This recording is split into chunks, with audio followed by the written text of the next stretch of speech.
토요일 아침 차가운 공기가 스며드는 베란다에서 이순자는 정성스럽게 난초에 물을 주고 있었습니다. 73세의 그녀는 부산지방검찰청에서 32년간 수사관으로 근무했던 베테랑이었어요. 동료들 사이에서는 진실의 사냥개 순자라는 별명으로 불렸습니다. 범죄자들의 교묘한 거짓말과 위장술을 단번에 간파하는 특별한 능력 때문이었죠. 은퇴한 지 8년이 지났지만 그 날카로운 직감만은 전혀 둔해지지 않았습니다. 하지만 최근 순자를 괴롭히는 것은 흉악범이 아니라 바로 며느리 서미영이었습니다. 뿌연 물방울이 잎사귀 위에 맺히는 것을 바라보며 순자는 복잡한 심정에 잠겨 있었어요. 미영과의 첫 만남은 3년 전 봄날로 거슬러 올라갑니다. 아들 이준수가 상기된 목소리로 전화를 걸어온 날이었죠. 어머니, 정말 훌륭한 사람을 만났어요. 이번에는 정말 다를 것 같습니다. 부동산 중개사무소에서 일하는 여성에게 첫눈에 반했다는 것이었습니다. 준수의 음성에는 지금까지 들어본 적 없는 설렘이 가득했어요. 나이는 준수보다 2살 많고 이혼 경력이 있다고 했습니다. 순자는 걱정이 앞섰어요. 준수는 연애 경험이 부족하고 특히 여성의 진심을 파악하는데 서툰 편이었거든요. 38세가 되도록 변변한 연애 한 번 못 해본 아들이 갑자기 결혼 얘기까지 꺼내니 순자로서는 불안할 수밖에 없었습니다. 몇 주 후 시내에서 가장 유명한 일식집에서 미영을 처음 만나게 되었습니다. 준수가 특별히 정식으로 소개하고 싶다며 예약까지 해둔 자리였어요. 순자는 평소보다 신경 써서 옷을 골라 입고 나갔습니다. 아들이 좋아하는 사람이라면 좋은 인상을 남기고 싶었거든요. 레스토랑에 도착해 기다리고 있는데 입구로 한 여성이 우아하게 걸어 들어왔습니다. 순자는 그 순간 깜짝 놀랐어요. 정말 매력적인 여성이었습니다. 165cm의 균형 잡힌 키에 어깨까지 내려오는 윤기 나는 갈색 머리카락. 자연스러운 메이크업이었지만 세련된 얼굴 라인이 돋보였습니다. 고급스러운 원피스를 입고 있었고 걸음걸이 하나하나까지 품격이 있어 보였어요. 어머님, 드디어 뵙게 되어 정말 영광입니다. 평소 준수가 어머님을 얼마나 존경하고 계시는지 늘 들어왔어요. 미영의 목소리는 부드럽고 따뜻했습니다. 적당한 높낮이에 정중하면서도 친근한 느낌이 드는 말투였어요. 순자는 본능적으로 미영을 관찰하기 시작했습니다. 표정 변화, 손동작, 말투의 변화, 시선 처리까지 모든 것을 세심하게 살펴봤어요. 32년간 수많은 용의자들을 신문하며 체득한 습관이었죠. 그런데 이상했습니다. 모든 것이 너무 완벽했어요. 마치 오랜 시간 연습해온 것처럼 흠잡을 데가 없고 자연스러웠습니다. 순자는 묘한 위화감을 느꼈어요. 순자와 준수 그리고 미영 3사람이 디귿자형 테이블에 앉아 식사를 시작했습니다. 미영은 순자가 드시기 좋을 만한 메뉴를 추천하고 음료를 따라드리는 것은 물론 반찬까지 세심하게 챙겨주었어요. 예의도 바르고 교양도 있어 보였으며 순자에 대한 배려까지 완벽했습니다. 준수는 옆에서 연신 흐뭇한 표정을 지으며 2사람을 번갈아 바라봤어요. 그런데 바로 그때였습니다. 미영이 갑자기 눈가에 눈물이 맺히며 조심스럽게 말했어요. 사실 전 남편을 잃은 아픔이 아직도 가슴 깊이 남아 있어서요. 위암으로 세상을 떠난 지 3년이 되었거든요. 목소리가 살짝 떨렸고 눈물이 진짜로 글썽였습니다. 처음에는 정말 절망적이었어요. 어떻게 혼자 살아야 할지 막막했거든요. 그런데 준수 씨를 만나면서 조금씩 마음의 문이 열리기 시작했어요. 미영은 자연스럽게 자신의 아픈 과거를 털어놓았습니다. 슬픔이 배어나는 표정이었고 음성에도 진실함이 느껴졌어요. 순자는 미영의 감정이 꾸며낸 것이 아니라고 여겨졌습니다. 실제로 배우자를 잃은 슬픔이 있는 것 같았어요. 하지만 동시에 묘한 어색함도 감지했습니다. 뭔가 치밀하게 계산된 느낌이야. 너무 적절한 타이밍에 너무 완벽한 이야기를 꺼내는 것 같다고. 32년 수사관 경험이 보내는 경고 신호였습니다. 진실의 사냥개 순자의 촉이 미세하게 움틈거리고 있었어요. 식사가 끝나고 집으로 돌아가는 길, 준수는 운전하면서 계속 미영 칭찬을 늘어놓았습니다. 어머니, 어떠셨어요? 정말 대단한 분이죠? 이렇게 품격 있고 따뜻한 사람은 처음 만나봤어요. 순자는 신중하게 대답했어요. 응, 좋은 사람 같아 보이긴 한다. 하지만 준수야, 결혼은 평생의 큰일이니까 좀 더 신중하게 생각해 보는 게 어떨까? 준수의 얼굴이 순간 어두워졌습니다. 어머니, 뭐가 마음에 안 드세요? 미영 씨가 뭔가 잘못했나요? 아니야, 그런 게 아니라 그냥 엄마 마음이. 준수가 핸들을 꽉 쥐며 말했어요. 어머니는 왜 항상 이러세요? 사람을 만나기도 전에 벌써 의심부터 하시고. 그거 완전히 직업병 아니에요? 준수야, 그런 뜻이 아니라. 아니면 뭐예요? 저는 정말 이 사람과 함께 인생을 걸어가고 싶어요. 어머니도 제 마음 좀 이해해 주세요. 아들의 격한 반응에 순자는 더 이상 말을 이을 수 없었습니다. 집에 도착한 후 순자는 혼자 깊은 생각에 잠겼어요. 남편이 살아 있었다면 이런 일을 어떻게 상의했을까 하는 생각도 들었습니다. 그 후로도 순자는 몇 번 더 조심스럽게 우려를 표현했지만 준수의 반응은 매번 똑같았습니다. 의심병, 직업병이라는 말만 돌아왔어요. 결국 얼마 후 두 사람은 결혼식을 올렸습니다. 미영은 정말 모범적인 며느리처럼 보였어요. 명절마다 정성스럽게 음식을 준비해 오고 순자가 몸이 아플 때면 병원까지 모셔다 드렸습니다. 준수도 결혼 후 훨씬 밝아지고 자신감 있어 보였어요. 순자도 마음 한편으로는 자신의 걱정이 기우였기를 바랐습니다. 하지만 마음 깊은 곳에 자리 잡은 미영에 대한 미묘한 의구심만은 여전히 지워지지 않고 있었어요. 특히 미영의 소비 패턴은 점점 더 이상해져 갔습니다. 준수의 월급으로는 감당하기 힘들 것 같은 명품들이 하나씩 늘어나기 시작했어요. 그때마다 순자가 조심스럽게 우려를 표현하면 준수는 자기가 알아서 하는 거예요. 저한테 부담 안 준다고 해요라며 아내를 두둔했습니다. 하지만 준수의 얼굴은 날이 갈수록 피곤해 보였고 잔업과 야근이 늘어나는 것이 눈에 보였어요.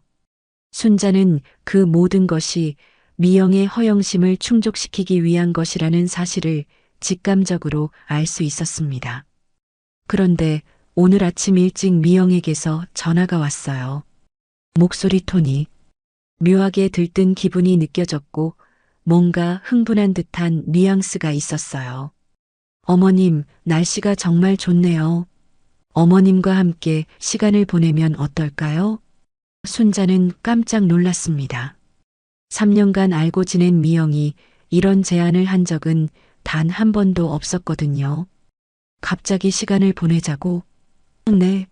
근교로 드라이브도 하고 맛있는 것도 먹고요. 평소에 어머님께 효도를 제대로 못 해드린 것 같아서요.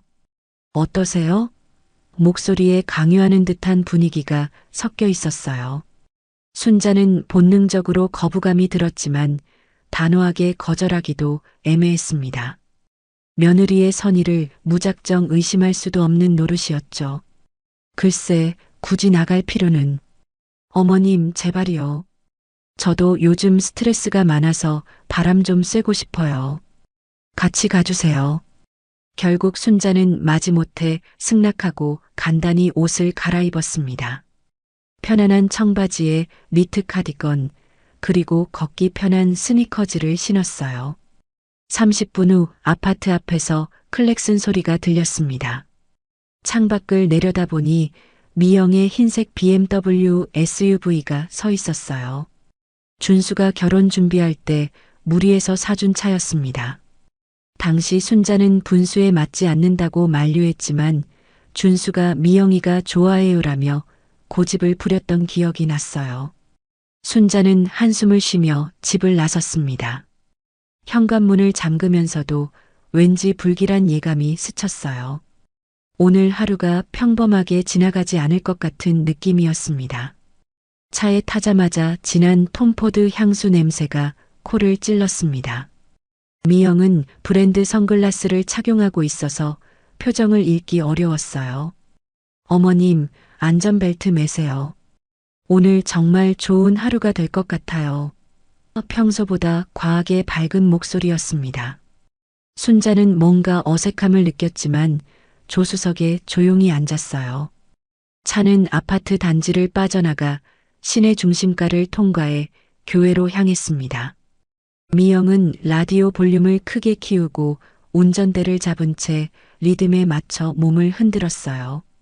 정말 기분이 좋아 보였습니다. 하지만 순자에게는 그 모습이 오히려 부자연스럽게 느껴졌어요. 마치 일부러 즐거운 척 연기하는 것 같았습니다. 그런데 미영아, 갑자기 드라이브는 왜 가자고 한 거니? 평소에 이런 거 별로 안 좋아하잖니? 순자가 자연스럽게 물었습니다. 에이, 어머님도. 며느리가 가끔 효도 좀 하겠다는데 왜 그렇게 캐물으세요? 그냥 오늘 날씨가 너무 좋아서 어머님과 함께 바람 쐬고 싶었어요. 대답은 매끄러웠지만 순자의 귀에는 준비된 답변처럼 들렸어요. 미영은 계속 운전에 집중하는 척하며 순자와 눈을 마주치지 않았습니다. 차는 시내를 벗어나 국도로 접어들었어요.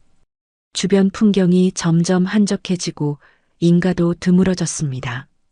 순자는 창밖을 바라보며 불안감이 커지는 것을 느꼈어요.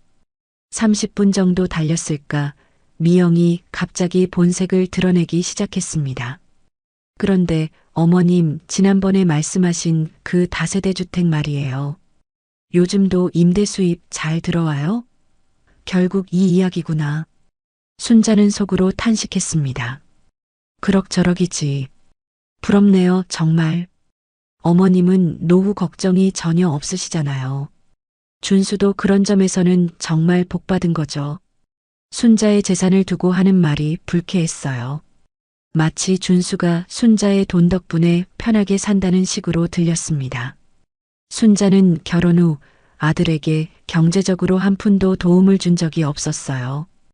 오히려 미영의 과소비 때문에 준수가 얼마나 힘들어하는지 뻔히 알고 있었습니다. 준수는 자립심 강한 아이야. 자기 일은 자기가 다 해결하고. 순자의 차가운 대답에 미영의 표정이 살짝 굳었어요. 알아요, 어머님. 그런데 솔직히 말하면 저희 형편이 좀 빠듯해요. 차 할부금도 있고 생활비도 많이 들고 준수 월급만으로는 정말 버티기 힘들거든요. 점점 노골적으로 돈 이야기를 꺼내기 시작했습니다. 그래서 가끔 생각해요. 결혼할 때 좀 더 도움을 받았으면 어땠을까 하고요. 이제는 대놓고 불만을 토로하는군요. 순자는 답답함을 느꼈지만 더 이상 대꾸하고 싶지 않았어요. 차 안에는 어색한 침묵이 흘렀고 라디오에서만 시끄러운 음악이 계속 나왔습니다. 국도는 점점 더 외지고 인적이 드물어졌습니다. 구불구불한 길을 따라 차는 산 쪽으로 계속 향했어요. 왼쪽으로는 절벽 아래 깊은 계곡이, 오른쪽으로는 울창한 숲이 펼쳐져 있었습니다. 평소라면 아름다운 풍경이라고 감탄했을 텐데 오늘은 왠지 섬뜩하게 느껴졌어요. 바로 그때 순자의 핸드백에서 전화벨이 울렸습니다. 화면을 보니 아들 준수였어요. 토요일인데 이른 시간에 전화라니 뭔가 급한 일이 있나 싶었습니다. 순자는 서둘러 전화를 받았어요. 여보세요? 순자의 목소리를 들은 미영이 백미러로 순자를 흘끗 보더니 말했습니다. 어머, 준수 씨네요? 지금 어머님과 드라이브 중이라고 전해주세요. 하지만 수화기 너머에서 들려온 준수의 목소리는 평소와 전혀 달랐습니다. 거칠고 다급하며 공포에 질린 목소리였어요. 순자는 순간 등골이 오싹해지는 것을 느꼈습니다. 분명히 뭔가 심각한 일이 벌어진 것 같았어요. 준수의 목소리에는 절박함이 가득했고 마치 생사가 걸린 상황인 것처럼 들렸습니다. 순자는 온몸의 신경이 곤두서는 것을 느꼈어요. 32년간 수사관으로 일하며 쌓인 직감이 강하게 경고하고 있었습니다. 뭔가 아주 위험한 상황이 벌어지고 있다고요. 그리고 그 위험의 중심에 바로 자신이 있다는 사실을 직감했습니다. 엄마, 지금 어디 계세요? 혹시 서미영이랑 같이 있어요? 준수의 목소리에는 극도의 긴장감이 배어 있었습니다. 응, 그런데 왜 그래? 무슨 일? 엄마, 제 말 잘 들어요. 지금 즉시 그 차에서 나오세요. 아무 질문 말고 당장 뛰어내리라고요. 준수가 거의 절규하는 수준으로 소리쳤습니다. 순자는 평생 아들의 그런 목소리를 들어본 적이 없었어요. 마치 누군가의 목숨이 위태로운 상황에서나 나올 법한 절박함이었습니다. 준수야, 대체 무슨... 엄마, 설명할 시간 없어요. 그냥 지금 당장 차에서 내려요. 수화기 너머로 준수가 흐느끼는 소리까지 들렸습니다. 그 순간 전화가 뚝 끊어졌습니다. 순자는 멍하니 핸드폰을 들고 있었어요. 머릿속이 하얗게 변하면서 모든 것이 슬로 모션처럼 느껴졌습니다. 순자는 천천히 고개를 돌려 운전석의 미영을 바라봤어요. 미영은 여전히 선글라스를 쓰고 있었지만 턱선이 딱딱하게 굳어 있었습니다. 핸들을 잡은 손도 평소보다 훨씬 꽉 쥐고 있었어요. 가장 이상한 건 미영이 아무것도 묻지 않는다는 것이었습니다. 방금 전 준수가 그렇게 소리를 질렀는데 전혀 놀라는 기색이 없었어요. 궁금해하지도 않고 무슨 일이냐고 묻지도 않았습니다. 마치 이미 모든 상황을 알고 있는 것처럼요. 그 짧은 순간 순자의 머릿속에서 모든 퍼즐이 맞춰지기 시작했습니다. 갑작스러운 드라이브 제안, 평소와 다른 미영의 들뜬 태도, 노골적인 재산 이야기, 그리고 준수의 공포에 질린 절규. 순자는 32년 수사관 경험으로 확신할 수 있었습니다. 지금 자신이 매우 위험한 상황에 처해 있다는 것을요. 그리고 그 위험의 원인이 바로 옆에 앉아 운전하고 있는 며느리라는 사실을요. 순자는 단 한 번도 아들을 의심해 본 적이 없었습니다. 준수는 거짓말을 모르는 정직한 아이였어요. 그런 아들이 저렇게 울면서 차에서 뛰어내리라고 소리쳤다는 것은 정말로 생명이 위험한 상황이라는 뜻이었습니다. 순자는 조수석 창문 너머로 바깥 풍경을 살펴봤습니다. 차는 시속 80km 정도로 달리고 있었어요. 도로 옆으로는 가드레일도 없이 바로 경사진 언덕이 이어져 있었습니다. 다행히 풀과 관목이 무성하게 자라 있어서 완충 역할을 할 수는 있을 것 같았어요. 하지만 이 속도로 뛰어내린다면 분명히 크게 다칠 것이었습니다. 어쩌면 목숨을 잃을 수도 있겠죠. 그러나 순자는 이상하게도 차 안에 계속 있는 것이 더 위험하다는 확신이 들었습니다. 이 차의 목적지는 절대 평범한 드라이브가 아닐 거라는 직감이 강하게 들었어요. 순자는 깊게 숨을 들이쉰 다음 조용히 안전벨트를 풀기 시작했습니다. 찰칵! 안전벨트가 풀리는 소리에 미영의 고개가 번개처럼 순자 쪽으로 돌아왔습니다. 선글라스 너머로도 눈이 크게 놀란 것이 보였어요. 어머님, 지금 뭐 하세요? 미영의 목소리가 떨리기 시작했습니다. 평소의 감미로운 목소리와는 전혀 다른 날카롭고 긴장된 톤이었어요. 순자는 대답 대신 조수석 문고리에 손을 얹었습니다. 미영이 기겁하며 소리쳤어요. 미친 거예요? 지금 뭐 하시는 거냐고요? 미영은 차를 세울 생각은 전혀 하지 않고 오히려 더 속도를 내기 시작했습니다. 순자는 더 이상 망설이지 않았어요. 문을 확 열자 거센 바람이 차 안으로 휘몰아쳤습니다. 안 돼요. 미영의 비명을 뒤로하고 순자는 풀밭을 향해 온몸을 던졌습니다. 세상이 순식간에 뒤바뀌었어요. 등에서 어깨로, 어깨에서 옆구리로 몸이 계속 굴러갔습니다. 거친 돌과 나뭇가지들이 온몸을 핥히고 지나갔어요. 입안에는 흙맛이 가득했고 귀에서는 윙윙거리는 소리가 났습니다. 마지막에 큰 바위에 부딪히며 멈춰섰을 때 순자는 의식이 몽롱해졌어요. 간신히 정신을 차리고 고개를 들어보니 흰색 BMW가 한참 서성이다가 다시 속도를 내며 굽은 도로 너머로 사라지고 있었습니다. 미영은 순자가 다쳤는지 확인하거나 119에 신고할 생각조차 하지 않았어요. 순자는 온몸이 쑤시고 아팠지만 정신만은 오히려 더 또렷해지는 것을 느꼈습니다. 찢어진 카디건 소매로 이마에서 흘러내리는 피를 닦으며 생각했어요. 다행히 뼈가 부러진 곳은 없는 것 같았지만 왼쪽 발목과 오른쪽 어깨가 심하게 아팠습니다. 혼자서는 일어설 수도 없는 상태였어요. 순자는 풀밭에 주저앉아 텅 빈 도로를 바라봤습니다. 방금 전까지 자신을 태우고 있던 차는 흔적도 없이 사라져버렸죠. 며느리 서미영은 순자를 이 외진 곳에 버리고 도망간 것이었습니다. 순자를 죽이려고 했던 걸까요? 아니면 다치게만 해서 꼼짝 못하게 만든 다음 다른 계획을 실행하려던 걸까요? 어느 쪽이든 용서할 수 없는 일이었습니다.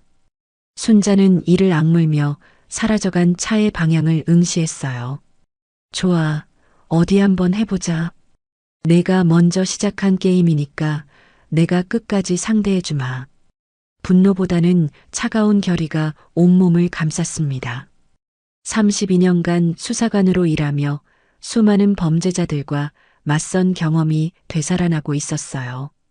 하늘은 아이러니하게도 맑고 청명했습니다. 고통 속에서도 순자의 마음에는 복수에 대한 확고한 의지가 자리 잡고 있었습니다. 얼마나 시간이 흘렀을까요?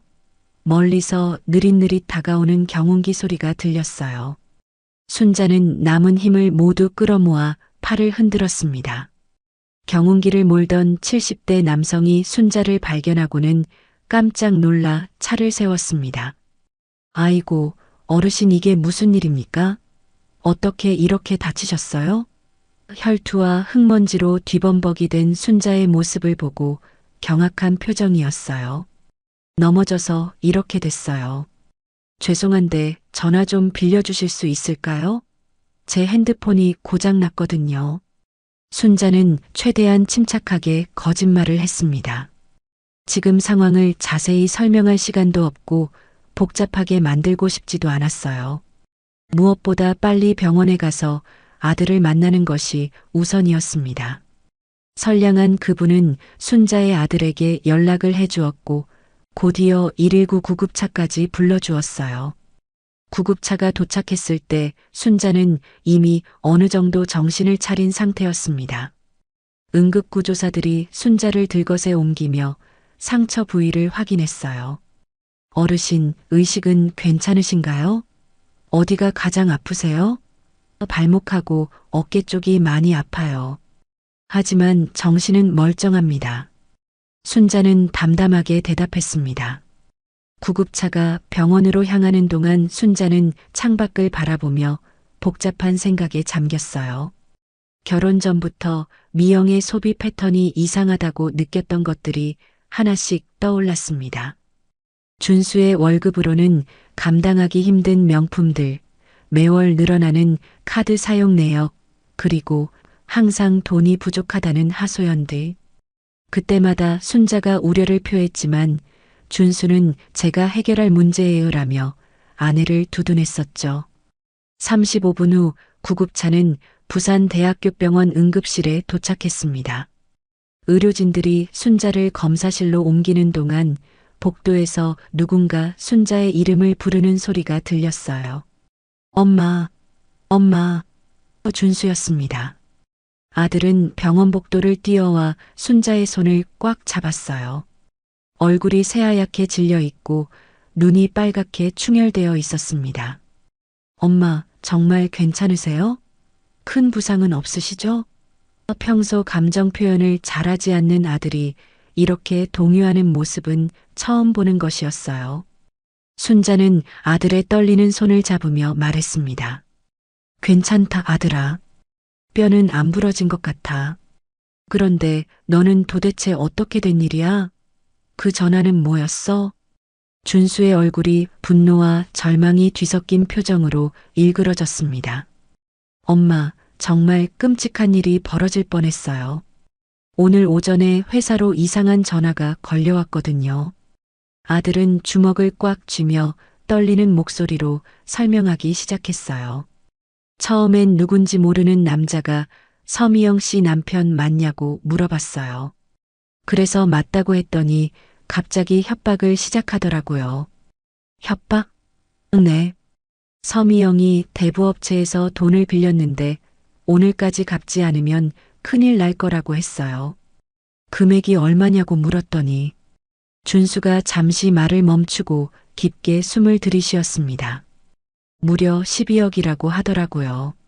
12억? 순자는 믿을 수 없다는 표정을 지었어요. 이자까지 합쳐진 금액이래요. 처음에는 6억 정도였다가 복리로 불어나서 지금은 12억이 되었다고 하더군요. 준수의 목소리가 점점 떨렸습니다. 그래서 제가 말도 안 된다고 장난치지 말라고 소리쳤어요. 그랬더니 그 남자가 비웃으면서 더 충격적인 말을 하더라고요. 뭐라고? 내 아내가 지금 너희 엄마 모시고 드라이브 간 거 알고 있지?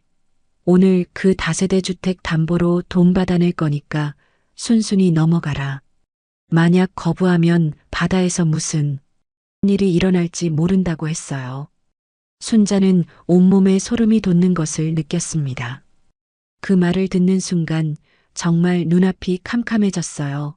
급하게 엄마한테 전화를 걸었는데 미영이 같이 있다고 하니까 정말 공포에 질릴 수밖에 없었어요.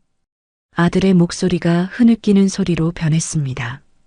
만약 엄마가 제 전화를 받지 못했거나 제 말을 믿지 않으셨다면 생각만 해도 끔찍해요. 순자는 아들의 말을 들으며 자신의 직감이 옳았다는 것을 확신했습니다. 미영은 처음부터 순자의 재산을 노리고 계획적으로 접근한 것이었어요. 만약 순자가 차에서 뛰어내리지 않았다면 지금쯤 외딴 산 속에서 억지로 서류에 도장을 찍고 있거나 아니면 상상만으로도 등골이 오싹해졌습니다. 의사가 다가와서 검사 결과를 알려주었어요. 다행히 골절은 없습니다. 하지만 좌측 발목 염좌와 우측 어깨 타박상이 심해서 며칠간 입원 치료를 받으시는 게 좋겠어요. 순자가 입원 수속을 마치고 병실로 옮겨졌을 때였습니다. 병실 문이 급하게 열리며 누군가 들어왔어요. 어머니, 어떻게 이런 일이? 서미영이었습니다. 그녀는 마치 세상에서 가장 놀란 사람처럼 큰 눈을 뜨고 순자에게 달려왔어요. 연기치고는 수준급이었습니다. 세상에, 왜 갑자기 차에서 뛰어내리신 거예요? 눈물까지 글썽이며 걱정하는 척하는 모습이 가증스럽기 짝이 없었어요. 순자는 아무 말 없이 미영을 쳐다봤습니다. 순자의 차가운 시선이 부담스러웠는지 미영은 타겟을 준수로 바꿨어요. 준수 씨, 도대체 어떻게 된 거예요? 어머니가 다치셨는데 왜 나한테 연락도 안 해주세요? 얼마나 놀랐는지 몰라요. 운전하다가 갑자기 어머니가 소리 지르시면서 문을 열고 뛰어내리셨어요. 너무 무서웠어요. 정말 대단한 연기력이었습니다. 하지만 순자와 준수는 더 이상 속지 않았어요. 준수가 차가운 목소리로 물었습니다. 그래서 어머니가 뛰어내리신 걸 보고도 그냥 가버린 거예요? 119 신고도 안 하고? 그건 너무 놀라서 정신이 없었어요. 어머니가 갑자기 왜 그러시는지 이해가 안 돼서 일단 당신한테 연락해야겠다고 생각했어요. 미영의 목소리가 점점 작아졌습니다. 준수는 더 이상 예전의 순진한 남편이 아니었어요. 경황이 없었다고요? 그런데 어떻게 머리도 단정하고 화장도 새로 하고 오셨어요? 쇼핑센터라도 들렀다 온 건 아니죠? 미영의 얼굴이 순간 굳어졌습니다. 무슨 말이에요? 설마 나를 의심하는 거예요? 의심하지 않을 이유가 있나요? 준수의 대답에 미영이 목소리를 높였어요. 말도 안 돼요. 내가 어머니를 해치려고 했다는 거예요? 순자는 이 끔찍한 연극을 끝낼 때가 되었다고 생각했습니다. 병실에 정적이 흘렀어요. 순자가 조용히 입을 열자 미영과 준수의 시선이 동시에 집중되었습니다. 미영아. 순자의 목소리는 차갑지만 또렷했어요. 작년에 내가 너에게 준 선물이 뭐였는지 기억하니? 미영의 얼굴에서 혈색이 사라지기 시작했습니다. 운전이 위험해 보여서 걱정된다고 최신형으로 달아준 그것 말이야. 순자는 천천히 말을 이어갔습니다. 블랙박스요. 그 한마디에 미영의 온몸이 얼어붙었어요. 방금 전까지 억울함과 분노로 가득했던 얼굴이 순식간에 창백해졌습니다. 거기에 오늘 일어난 모든 일이 다 기록되어 있겠지?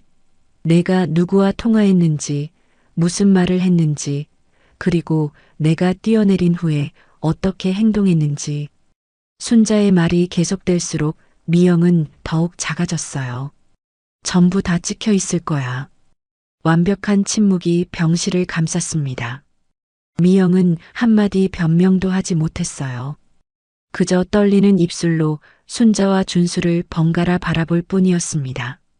32년간 수많은 범죄자들을 굴복시켜온 순자의 마지막 한 방이었어요. 그 완벽했던 가면이 블랙박스라는 단어 하나에 완전히 무너지는 순간이었습니다. 서미영은 마치 모든 것을 포기한 사람처럼 고개를 떨어뜨렸습니다. 그녀의 어깨가 축 처져 있고 떨리는 손으로 얼굴을 가렸어요. 더 이상 변명이나 연기를 할 기력조차 남아있지 않은 것 같았습니다. 착히 내놔요. 준수가 단호하게 말했어요. 목소리에는 더 이상 남편으로서의 애정이나 미련 같은 건 전혀 없었습니다. 오직 배신당한 분노와 차가운 경멸만이 가득했어요. 미영은 떨리는 손으로 핸드백에서 BMW 키를 꺼내 준수에게 건넸습니다. 준수는 그 키를 받아들며 순자에게 말했어요. 엄마, 잠깐만 기다리세요. 제가 직접 가서 증거를 가져오겠습니다. 조심히 다녀와라. 준수가 병실을 나간 후 방 안에는 순자와 미영만이 남았습니다. 미영은 여전히 고개를 숙인 채 한마디도 하지 않았어요. 순자는 그런 미영을 조용히 내려다보았습니다. 지난 3년간 며느리라고 생각하며 나름대로 아껴왔던 이 여자가 대체 언제부터 이런 계획을 세우고 있었던 걸까요? 사랑이라는 감정은 애초에 존재하지도 않았던 건가요? 하지만 이제 와서 그런 것들을 묻는 것도 의미가 없었습니다. 중요한 건 이제부터 어떻게 대응할 것인가였어요. 1시간 20분 후 준수가 노트북과 작은 SD카드를 들고 돌아왔습니다. 미영은 아들이 들어오자 몸을 더욱 움츠렸어요. 준수는 미영에게는 눈길 한 번 주지 않고 순자의 침대 옆 테이블에 노트북을 설치했습니다. 엄마, 같이 확인해 보세요. 순자는 긴장한 마음으로 화면을 들여다보았어요. 영상은 오늘 아침 미영이 순자를 태우러 온 시점부터 시작되었습니다. 처음에는 평범한 드라이브 영상 같았어요. 하지만 15분 정도 지나자 미영의 목소리가 스피커를 통해 흘러나왔습니다. 그녀가 누군가와 통화를 하고 있었거든요. 네, 사장님. 걱정하지 마세요. 계획대로 진행하고 있어요. 전화기 너머에서 거친 남자 목소리가 들렸습니다. 확실한 거지? 그 늙은이가 만만한 상대가 아닐 텐데. 걱정 마세요. 제가 다 알아서 할게요. 일단 외진 곳으로 데려가서 설득해보고 안 되면 그때 다른 방법을 써야죠. 미영의 목소리가 점점 차갑게 변해갔어요. 바다는 좋은 장소잖아요. 사고로 위장하기에는 안성맞춤이고요. 순자는 자신의 귀를 의심했습니다. 정말로 자신의 며느리가 하는 말인가요? 그 상냥하고 예의 바르던 미영이 이렇게 잔혹한 계획을 세우고 있었다니요. 그 다세대 주택만 손에 넣으면 우리 빚 문제는 해결되는 거죠? 맞아요. 시세가 18억은 좋게 될 거예요. 우리 빚 갚고도 충분히 남을 거고요. 통화가 끝난 후에도 미영의 독백은 계속되었습니다. 정말 고집센 할머니야. 아들한테는 한 푼도 안 주면서 뭐하러 그렇게 재산을 꼭꼭 숨겨두는 거야? 그녀의 목소리에는 순자에 대한 원망과 분노가 가득했어요. 어차피 나이도 많으신데 좋은 일에 쓰시지. 우리한테 물려주시면 되잖아. 영상 속에서 순자가 차에 탔고 그 후의 대화들도 고스란히 녹음되어 있었습니다. 그리고 마지막에 순자가 차에서 뛰어내린 후 미영이 잠시 망설이다가 그대로 떠나는 장면까지 모든 것이 기록되어 있었어요. 영상이 끝나자 병실은 무거운 침묵에 휩싸였습니다. 준수는 아무 말 없이 노트북을 덮었어요. 그의 얼굴은 분노를 넘어 깊은 상실감과 절망감으로 일그러져 있었습니다. 평생을 함께 살겠다고 맹세했던 아내가 실제로는 이런 사람이었다는 충격이 얼마나 클까요? 준수가 천천히 고개를 돌려 미영을 바라봤어요. 이제 할 말이 있어요? 차갑고 낮은 목소리였습니다. 미영은 그제야 고개를 들었어요. 눈에는 눈물이 고여 있었지만 순자와 준수에게는 더 이상 통하지 않는 연기였습니다. 준수 씨, 저건 정말 제가 한 말이 아니에요. 협박당한 거라고요. 입 다물어요. 준수의 목에서 나온 차가운 명령에 미영이 움찔했어요. 평생 욕설 한 번 하지 않던 온순한 남편이 이렇게 변할 줄은 상상도 못했을 겁니다. 지금 그 영상을 보고도 그런 말이 나와요? 당신이 우리 엄마한테 무슨 짓을 하려고 했는지 내 두 눈으로 봤어요. 당신 입으로 산에서 사고로 위장하겠다고 말하는 걸 내 두 귀로 들었다고요. 준수가 자리에서 벌떡 일어났습니다. 주먹을 꽉 쥐고 있는 것이 보였어요. 순자가 재빨리 아들의 팔을 잡았습니다. 준수야, 진정해.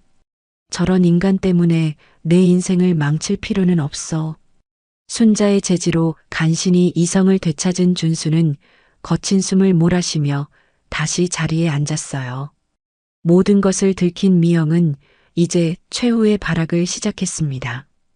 갑자기 바닥에 무릎을 꿇고 순자에게 기어오듯 다가왔어요. 어머님, 제발 용서해 주세요. 제가 정말 미쳤었나 봐요. 빚 때문에 정신이 나가서 그랬어요. 눈물을 흘리며 애원하는 모습이었지만 이미 그녀의 진짜 모습을 본 이상 그 어떤 연기도 통하지 않았습니다. 제발 한 번만 기회를 주세요. 다시는 이런 일 없을 거예요. 준수 씨 제발이요. 우리 이혼하면 안 돼요. 제가 앞으로 평생 속죄하며 살게요. 하지만 준수는 더 이상 그녀의 말에 귀를 기울이지 않았어요. 오늘 밤 당신은 집에서 나가세요. 내가 돌아갈 때까지 짐 다 싸서 나가 있어요. 준수 씨, 더 이상 할 말 없어요. 이제부터는 변호사를 통해서 연락하겠습니다. 준수의 단호한 태도에 미영은 더 이상 무엇을 말할 수도 없었어요. 그녀는 한참을 그 자리에 주저앉아 있다가 결국 일어나서 병실을 나갔습니다. 문이 닫히는 소리와 함께 복도로 사라져가는 발소리가 들렸어요. 순자와 준수는 말없이 서로를 바라봤습니다. 길고 긴 싸움의 시작을 알리는 첫 번째 라운드가 끝난 것이었어요. 그날 밤 준수는 집으로 돌아가 아내의 모든 물건을 조사했습니다. 옷장 깊숙한 곳부터 화장대 서랍까지 샅샅이 뒤져보았어요. 그리고 다음날 아침 준수가 순자의 병실을 찾았을 때 그의 손에는 두꺼운 서류 뭉치가 들려 있었습니다. 엄마, 이것들 좀 봐주세요. 준수가 건넨 것은 온갖 종류의 대출 서류와 카드 명세서들이었어요. 제1금융권부터 시작해서 저축은행, 캐피털, 심지어 사금융까지 안 빌린 곳이 없었습니다. 명세서를 하나씩 넘겨볼 때마다 순자는 경악을 금치 못했어요. 명품 가방 구입비, 고급 레스토랑 식사비, 해외여행비, 성형외과 비용까지 총액이 얼마나 돼? 순자가 물었습니다. 대부업체 12억을 제외하고도 5억 원 정도 더 있어요. 준수의 목소리가 떨렸어요. 제가 밤낮 없이 일해서 번 돈이 모두 이런 곳에 쓰였던 거예요. 더욱 충격적인 것은 미영의 방에서 발견된 수첩이었습니다. 그 안에는 순자의 개인정보가 상세히 적혀 있었어요. 이름, 주민등록번호, 주소, 그리고 보유재산 목록까지. 이건 뭐야? 처음부터 계획된 범죄였어요, 엄마. 미영이가 저에게 접근한 것 자체가 어머니 재산을 노린 거였던 거예요. 순자는 온몸에 소름이 돋는 것을 느꼈습니다. 3년 전 그 따뜻했던 첫 만남부터가 모두 거짓이었다는 뜻이었으니까요. 그날 오후 순자는 퇴원 수속을 밟았습니다. 아직 몸이 완전히 회복되지 않았지만 병원에 누워만 있을 수는 없었어요. 해야 할 일이 너무 많았거든요. 순자와 준수는 함께 준수의 집으로 향했습니다. 현관문을 열고 들어가니 거실 한복판에 미영이 멍하니 앉아 있었어요. 어제의 절망적인 모습과는 달리 오늘은 뭔가 다른 기운이 감돌았습니다. 순자와 준수가 들어오는 것을 보고도 일어나지 않고 그냥 앉아 있더니 비웃는 듯한 표정을 지었어요. 왔네요?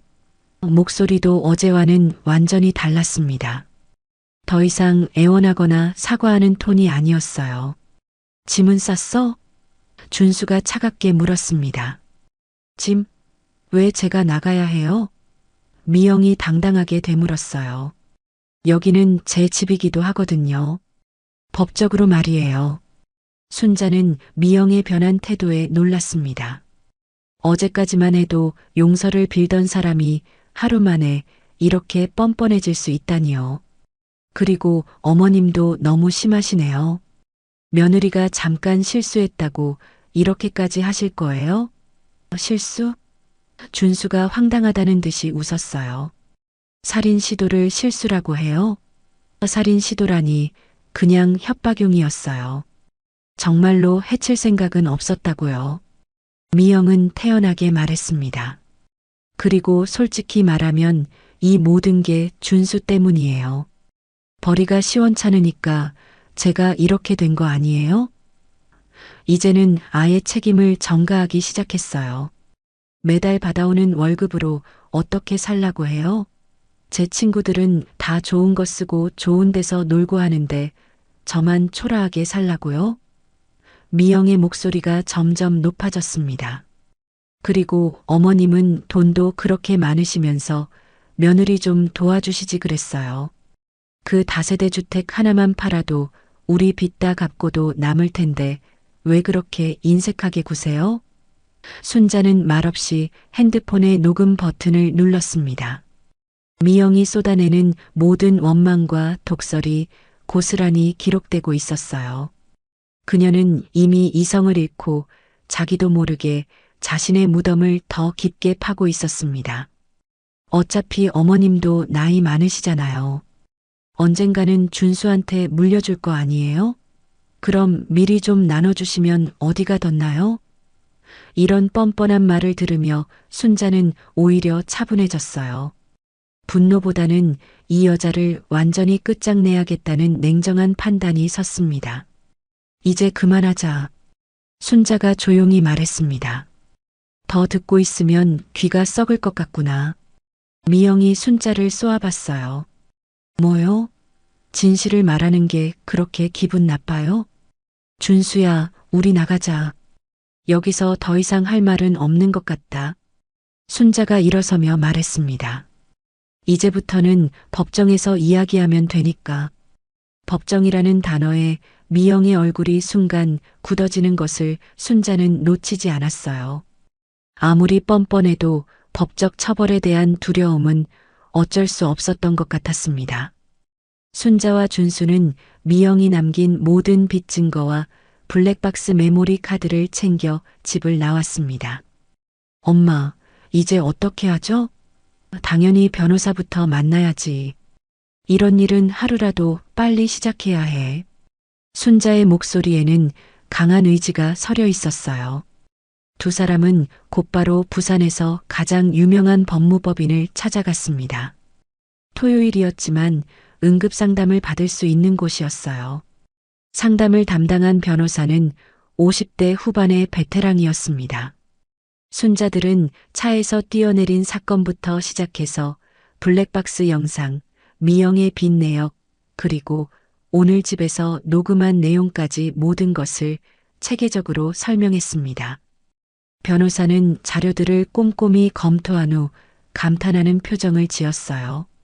이렇게 완벽한 증거를 가지고 오신 분은 처음입니다. 이건 100% 승소가 보장된 사건이에요. 정말요? 준수가 안도의 한숨을 쉬었습니다. 서미영 씨는 명백한 유책 배우자입니다. 사기미수, 상해미수, 그리고 명예훼손까지 여러 죄목으로 처벌받을 겁니다. 변호사가 자신 있게 말했어요. 이혼 소송에서는 위자료는 물론이고 재산 분할에서도 서미영 씨가 가져갈 수 있는 건 단 한 푼도 없을 겁니다. 오히려 그동안 숨긴 빚에 대한 책임을 져야 하죠. 그리고 이혼과는 별도로 형사 고발도 함께 진행해야 합니다. 이렇게 명백한 범죄를 그냥 넘어갈 수는 없어요. 순자는 변호사와 계약을 체결하고 모든 증거 자료를 넘겼습니다. 이제 진짜 전쟁이 시작되는 것이었어요. 사무실을 나오자 바깥 공기가 한결 상쾌하게 느껴졌습니다. 이제 전문가의 손에 맡겼으니 순자는 자신이 해야 할 일을 하면 되었습니다. 순자는 곧바로 자신의 주거래 은행의 지점장에게 전화를 걸었습니다. 순자가 오랫동안 거래해온 덕의 지점장과도 안면이 있는 사이였죠. 순자는 자초지종을 간략하게 설명하고 자신의 모든 예금과 부동산에 대해 처분금지 가처분 신청을 해달라고 부탁했습니다. 혹시라도 미영이나 대부업자들이 순자의 정보를 이용해 재산에 손을 대려는 시도를 원천적으로 차단하기 위해서였습니다. 그리고 순자는 준수에게 말했습니다. 준수야, 너도 지금 당장 은행에 가서 너의 명의로 된 모든 계좌에서 서미영의 권한을 끊고 공동명의 된 것이 있다면 즉시 분리 신청을 해라. 신용카드도 가족카드로 엮인 것이 있다면 바로 정지시키고. 한시가 급하다. 순자의 말에 준수는 정신을 차린 듯 곧바로 은행으로 달려갔습니다. 순자는 잠시 차에 앉아 숨을 골랐습니다. 모든 것이 일사천리로 진행되고 있었습니다. 이제 남은 것은 가장 까다로운 상대 바로 대부업자들이었습니다. 변호사는 그들과 직접 마주치는 것은 위험하니 피하라고 했지만 순자의 생각은 달랐습니다. 뱀의 머리는 가장 먼저 그리고 가장 확실하게 쳐내야 하는 법입니다. 아니나 다를까 그날 저녁 순자의 예상이 정확히 맞아떨어졌습니다. 준수와 함께 순자의 집에서 저녁을 먹고 있는데 준수의 핸드폰으로 모르는 번호에 전화가 걸려왔습니다. 전화를 받은 준수의 얼굴이 굳어졌습니다. 대부업자들이었습니다. 그들은 지금 준수의 아파트 앞에 와 있다며 당장 서미영과 함께 내려오지 않으면 집을 뒤집어 놓겠다고 협박했습니다. 준수는 겁을 먹은 듯 했지만 순자는 오히려 담담했습니다. 가자 준수야. 네. 어머니 위험해요. 변호사님도. 괜찮다. 저들도 결국은 돈 받으러 온 장사꾼들일 뿐이야. 무턱대고 사람을 해치진 않아. 그리고 이 문제는 우리가 직접 부딪혀야 해결된다. 순자는 준수를 데리고 다시 그 지옥 같은 신혼집으로 향했습니다. 아파트 입구에는 험상궂은 인상의 남자 3명이 담배를 피우며 서성이고 있었습니다. 순자와 아들이 차에서 내리자 그들의 시선이 순자들에게로 향했습니다. 서미영 씨 남편? 한 남자가 다가오며 물었습니다. 순자는 준수의 앞을 막아서며 말했습니다. 제가 그 아이 시어머니 되는 사람입니다. 하실 말씀은 저한테 하시죠. 순자의 당당한 태도에 남자들은 잠시 의아한 표정을 지었습니다. 노인네가 뭘 안다고 끼어들어? 서미영은 어디 있어? 서미영은 이제 이 집 사람이 아닙니다. 그러니 돈을 받으시려면 서미영한테 직접 가보셔야 할 겁니다. 뭐, 이 아줌마가 지금 장난하나? 당신 며느리가 당신 다세대 주택 담보로 돈 갚는다고 해서 우리가 기다려준 거 아니야? 남자가 언성을 높이며 순자에게 소리를 쳤습니다. 순자는 눈 하나 깜짝하지 않고 그를 똑바로 쳐다보며 말했습니다. 그래서 그 말을 믿으셨습니까? 당신들도 참 순진하시네요. 당신들은 지금 사기꾼의 말에 노란하고 있는 겁니다. 서미영은 우리 모두에게 사기를 쳤어요. 당신들에게는 제 재산을 담보로 돈을 갚겠다고 거짓말을 했고 저에게는 제 목숨을 담보로 돈을 뜯어내려 했습니다. 순자의 말에 남자들의 기세가 한풀 꺾였습니다. 순자는 말을 이었습니다. 우리한테는 서미영이 당신들과 통화하며 범죄를 모의한 블랙박스 영상 원본이 있습니다. 그리고 방금 전 우리는 서미영 씨를 사기미수 혐의로 형사 고소하고 오는 길입니다. 이제 곧 경찰 조사가 시작될 겁니다. 선택은 당신들 몫입니다. 사기꾼 서미영의 공범으로 엮여서 경찰서 들락날락하며 조사를 받으시겠습니까? 아니면 조용히 물러나서 당신들의 돈을 서미영한테 직접 받아내시겠습니까? 아마 그 아이 명의로 된 재산은 한 푼도 없을 테니 그 부모님이라도 찾아가 보시는 게 빠를 겁니다. 순자는 자신의 명함 지갑에서 방금 전 계약한 변호사의 명함을 꺼내 그들에게 건넸습니다. 더 궁금한 점이 있다면 이쪽으로 연락해 보시죠. 이제 저희는 이 일과 아무 관련이 없으니 다시는 찾아오지 마십시오. 대부업자들은 순자의 말에 아무 대답도 하지 못했습니다. 그들은 서로의 얼굴을 쳐다보며 무언가 심각하게 상의하더니 이내 혀를 차며 자리를 떴습니다. 욕설을 중얼거리며 떠나는 그들의 뒷모습을 보며 순자는 2번째 승리를 확신했습니다. 이제 공은 완벽하게 서미영에게로 넘어갔습니다. 순자는 그녀가 앞으로 겪어야 할 수많은 고통의 밤들을 생각하며 차가운 미소를 지었습니다. 대부업자들이 허망하게 돌아간 그날 밤 순자는 아들 준수와 함께 순자의 집으로 돌아왔습니다. 아들은 운전하는 내내 말이 없었어요. 그저 충격과 안도 그리고 앞으로 닥쳐올 일들에 대한 막막함이 뒤섞인 얼굴로 앞만 보고 있었죠. 집에 도착해 따뜻한 차 한 잔을 내어주자 그제야 아들이 무겁게 입을 열었습니다. 엄마 정말 대단하세요. 저는 아까 그 사람들이 소리 지를 때 심장이 멎는 줄 알았어요. 그런데 엄마는 어떻게 그렇게 침착하실 수가 있으세요? 나라고 왜 무섭지 않았겠니? 하지만 아들아, 저런 사람들은 강한 사람 앞에서는 약하고 약한 사람 앞에서는 강해지는 법이란다. 우리가 여기서 밀리면 평생 저들의 노예가 되어 살아야 해. 나는 너를 그렇게 만들 수 없다. 순자의 말에 아들은 고개를 숙인 채 한동안 말이 없다가 이내 눈물을 뚝뚝 흘렸습니다. 30이 훌쩍 넘은 아들이었지만 순자의 눈에는 여전히 물가에 내놓은 어린아이 같았어요. 제가 너무 바보였어요. 지난 3년간 아무것도 몰랐고 엄마가 미영이에 대해 한마디씩 하실 때마다 저는 엄마가 편견을 갖고 있다고만 생각했어요. 제가 조금만 더 현명했더라면, 제가 조금만 더 엄마 말을 신중하게 들었더라면 이런 일은 없었을 텐데. 정말 죄송해요, 엄마. 순자는 말없이 아들의 등을 토닥여 주었습니다. 지금 아들에게 필요한 것은 자책이 아니라 앞으로 나아갈 용기였습니다. 이제라도 깨달았으면 됐다. 이미 엎질러진 물이야. 후회하고 자책하는 건 이 모든 일이 깨끗하게 끝난 다음에 해도 늦지 않아. 지금은 정신 똑바로 차리고 우리가 뭘 해야 할지 그것만 생각해야 한다. 그렇게 아들을 다독여 돌려보내고 순자는 깊은 생각에 잠겼습니다. 대부업자라는 급한 불은 껐지만 이제부터가 진짜 전쟁의 시작이었습니다. 그리고 그 전쟁의 서막은 예상보다 훨씬 더 빨리 그리고 추악한 방식으로 열렸습니다. 다음 날 오후였습니다.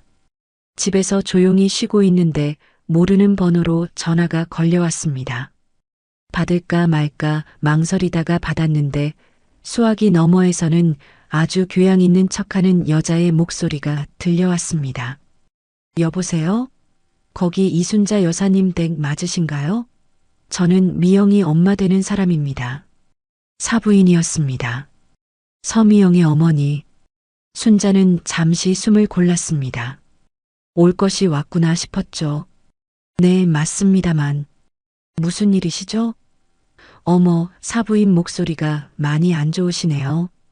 저희 미영이한테 얘기 들었어요. 몸이 많이 편찮으시다고. 아이고, 어쩌다가 그런 일을 당하셨어요? 저희 애가 아주 그냥 자기 때문에 사부인께서 다치셨다고 죄송해하고 밤새 울더라고요. 기가 막혔습니다. 딸의 안부를 묻기 전에 다친 사람에게 사과부터 하는 것이 순서가 아닐까요? 그 부모의 그 딸이라는 말이 머릿속을 스쳐 지나갔습니다. 그래서 용건이 무엇입니까? 순자의 차가운 목소리에 사부인의 목소리 톤이 미세하게 바뀌었습니다. 아니, 다름이 아니라 우리 미영이가 뭘 그렇게 잘못했다고 애를 아주 길바닥에 내쫓다시피 하셨다면서요? 아무리 그래도 그렇지 어른이 돼서 어떻게 그렇게 매정하게 굴 수가 있으세요? 준수도 너무하고요. 저희가 얼마나 애지중지 키운 딸인데. 사과 한마디 없이 모든 책임을 순자와 순자의 아들에게 돌리는 그 뻔뻔함에 허탄 웃음이 나왔습니다. 사부인, 지금 따님께서 무슨 짓을 했는지 알고나 전화하신 겁니까? 알다마다요. 애가 대부업체 빚 좀 쓴 거 가지고 그러시는 거잖아요. 젊을 때 그럴 수도 있죠. 준수가 벌이가 시원찮으니까 애가 스트레스 받아서 그런 것 아니겠어요? 그걸 가지고 사람을 죽일 죄라도 지은 것처럼 몰아붙이면 어떡해요? 더 이상 대화를 이어나갈 필요가 없었습니다. 말이 통하는 상대가 아니었어요. 자세한 이야기는 저희 변호사와 상의하시죠. 이만 끊겠습니다. 여보세요, 사부인, 잠깐만요. 순자는 사부인이 소리치는 것을 무시하고 전화를 끊어버렸습니다. 그리고 곧바로 변호사에게 전화를 걸어 방금 전 통화 내용을 모두 전달했습니다. 변호사는 예상했다는 듯 침착하게 대응 방안을 알려주었습니다. 아마 조만간 직접 만나자고 연락이 올 것이며 절대 피하지 말고 당당하게 맞서라고 말이죠. 역시나 그날 저녁 미영의 아버지에게서 전화가 왔습니다. 어머니보다는 조금 더 점잖은 말투였지만 내용은 똑같았습니다. 아이들 일에 어른들이 나서서 일을 키우지 말고 만나서 조용히 해결하자는 것이었죠. 그는 내일 오후 시내의 한 호텔 라운지에서 만나자고 장소까지 일방적으로 통보했습니다. 다음 날 순자는 준수와 함께 약속 장소로 향했습니다. 일부러 약속 시간보다 15분 정도 늦게 도착했어요. 아니나 다를까 호텔 로비 가장 좋은 자리에 미영의 부모가 먼저 와서 앉아 있었습니다. 사부인은 여전히 화려한 옷차림에 보석을 주렁주렁 달고 있었고 사돈어른은 값비싸 보이는 양복을 입고 근엄한 표정으로 앉아 있었습니다. 순자들을 보자마자 사부인은 기다렸다는 듯이 불쾌한 표정을 지었습니다. 아니 사부인, 어른들을 이렇게 기다리게 하시는 법이 어디 있습니까? 교통이 좀 복잡했습니다. 기다리게 해드려 죄송하네요. 순자는 영혼 없는 사과를 건네며 자리에 앉았습니다. 잠시 어색한 침묵이 흘렀습니다. 먼저 입을 연 것은 미영의 아버지였습니다. 일단 제 딸아이가 신중하지 못하게 행동한 점에 대해서는 유감스럽게 생각합니다. 하지만 그렇다고 해서 두 분이 저희 딸에게 한 행동이 정당화되는 것은 아닙니다.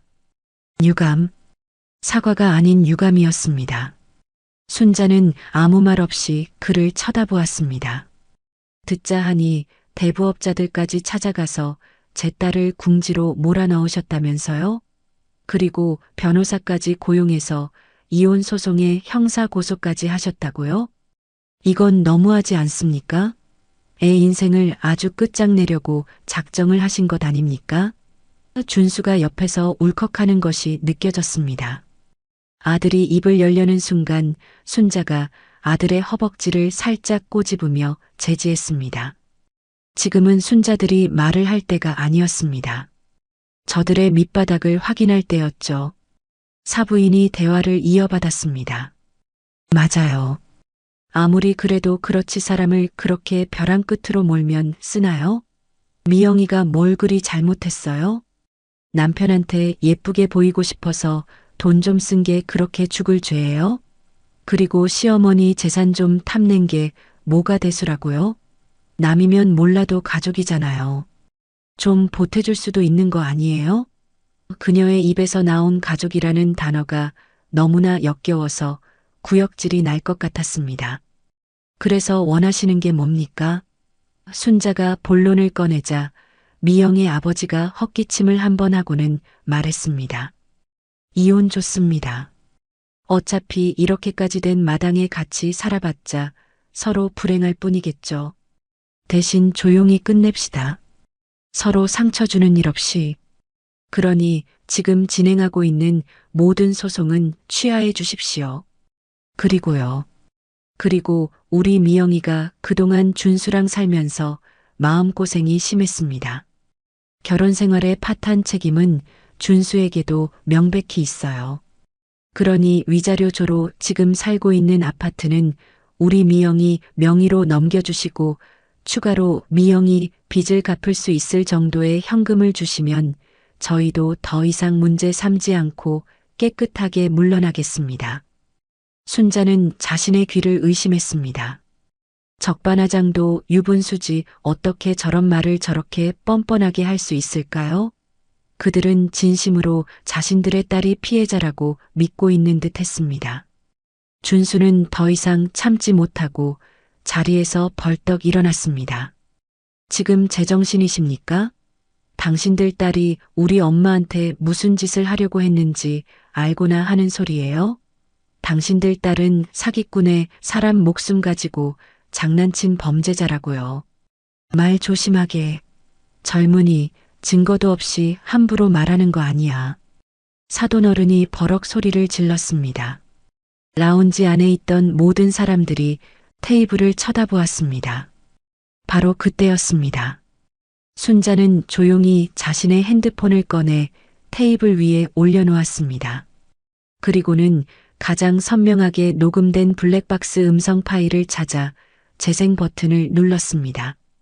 네, 사장님 걱정 마세요. 제가 다 계획이 있다고요. 일단 외진 곳으로 데려가서 좋은 말로 구슬려보고 안 되면 그때는 뭐 방법이 있죠. 바다잖아요. 아무도 모르는 곳. 서미영의 교활하고 소름 끼치는 목소리가 호텔 라운지의 클래식 음악을 뚫고 선명하게 울려 퍼졌습니다. 이어지는 대부업자의 걸걸한 목소리와 정말 고집 센 할머니야 중얼거리는 미영의 혼잣말까지. 미영 부모의 얼굴이 하얗게 그리고 파랗게 변해가는 과정을 순자는 천천히 감상했습니다. 사부인은 믿을 수 없다는 듯 손으로 입을 가렸고 근엄하던 사돈어른의 얼굴은 흙빛으로 변해 있었습니다. 주변 테이블에서 수군거리는 소리가 들려왔습니다. 순자는 파일을 정지시키고 차갑게 식은 찻잔을 들어 한 모금 마셨습니다. 그리고는 아직도 충격에서 헤어나오지 못하는 그들을 향해 조용히 하지만 모두가 들을 수 있을 만큼 또렷하게 말했습니다. 사돈어른은 방금 증거도 없이 함부로 말하는 거 아니야라고 하셨지요. 이제 증거를 들으셨으니 제게도 한 말씀 해주시겠습니까? 당신들의 애지중지 키운 딸의 목소리 잘 들으셨습니까? 이제 당신들 딸의 정신적 피해 보상금에 대해 다시 한번 이야기해 볼까요? 두 사람은 아무 말도 하지 못했습니다. 그저 사색이 된 채 순자를 바라볼 뿐이었죠. 그들의 얼굴에는 당혹감과 수치심 그리고 공포가 뒤엉켜 있었습니다. 순자는 자리에서 일어났습니다. 오늘 이야기는 이걸로 충분한 것 같군요. 앞으로는 법정에서 뵙겠습니다. 순자는 차갑까지 계산하고 나오는 길의 뒤에서 사부인이 여보하며 남편을 부르는 절망적인 목소리를 들었습니다. 그것은 저들에게 내리는 순자가 선사한 첫 번째 심판이었습니다. 미영의 부모를 만나고 온 며칠 뒤 변호사에게서 연락이 왔습니다. 예상대로 법원으로부터 소장이 날아왔다는 소식이었습니다. 서미영이 순자와 준수를 상대로 이혼 및 재산분할 청구 소송을 제기한 것이었죠. 변호사는 팩스로 소장 사본을 보내주었고 순자는 준수와 함께 순자의 집 식탁에 앉아 그 내용을 꼼꼼히 읽어 내려갔습니다. 내용은 가히 충격적이었습니다. 미영은 소장에서 자신을 완벽한 피해자로 둔갑시켜 놓았습니다. 남편 이준수는 고압적이고 무능력한 가장이었으며 시어머니 이순자는 사사건건 결혼 생활에 간섭하며 인격적으로 모독했다. 이에 따른 극심한 스트레스로 인해 어쩔 수 없이 쇼핑에 의존하게 되었고 약간의 채무가 발생한 것을 빌미로 남편과 시어머니가 공모하여 자신을 내쫓고 재산을 강탈하려 했다. 소설도 이런 소설이 없었습니다. 한 장 한 장 넘길 때마다 실소가 터져 나왔습니다. 그녀는 이혼의 책임이 전적으로 준수와 순자에게 있다고 주장하며 위자료로 3억 원을 요구했습니다. 또한 결혼 생활 동안 형성된 재산에 대한 지분을 50%로 주장하며 현재 살고 있는 아파트의 소유권과 준수 명의 예금 절반을 자신에게 분할하라고 요구하고 있었습니다. 엄마 이거 보세요. 이 여자 정말 미쳤나 봐요. 어떻게 이런 거짓말을 얼굴색 하나 안 변하고 할 수가 있죠? 준수는 분노로 얼굴이 벌개져서 소장을 테이블 위에 내팽개쳤습니다. 진정해라 아들아. 저쪽에서 저렇게 나올수록 우리한테는 더 좋은 거다. 저런 터무니없는 주장은 판사님 앞에서 단 하나도 받아들여지지 않을 테니까. 오히려 저 아이의 파렴치함만 증명해 줄 뿐이지. 순자는 오히려 마음이 차분해졌습니다. 이제 목표가 더욱 명확해졌기 때문입니다. 서미영이 원하는 것은 단 한 푼도 줄 수 없으며 그녀가 가진 모든 것을 빼앗아와야 한다는 목표 말이죠. 그날부터 순자는 행동에 나섰습니다. 순자는 변호사의 조언에 따라 미영의 주장을 조목조목 반박할 증거 자료를 수집하기 시작했습니다. 가장 중요한 것은 특유 재산을 입증하는 것이었습니다. 아들 부부가 살고 있는 아파트의 보증금 3억 5천만 원은 순자가 남편의 사망보험금으로 마련해준 돈이었습니다. 순자는 12년 전 보험금 수령 내역과 그 돈이 순자의 계좌에 있다가 준수의 계좌로 정확히 3억 5천만 원이 이체된 내역을 은행에서 발급받았습니다. 다음은 혼수였습니다. TV, 냉장고, 세탁기 등 주요 가전제품은 모두 순자의 카드로 결제했습니다. 순자는 카드사의 요청에 3년 전 결제 영수증을 모두 재발급받았습니다. 영수증에는 순자의 이름과 카드 번호 그리고 결제한 매장의 상호가 선명하게 찍혀 있었죠. 미영이 타고 다니던 그 흰색 BMW 차량 역시 순자가 계약금과 선수금의 상당 부분을 보태주었습니다.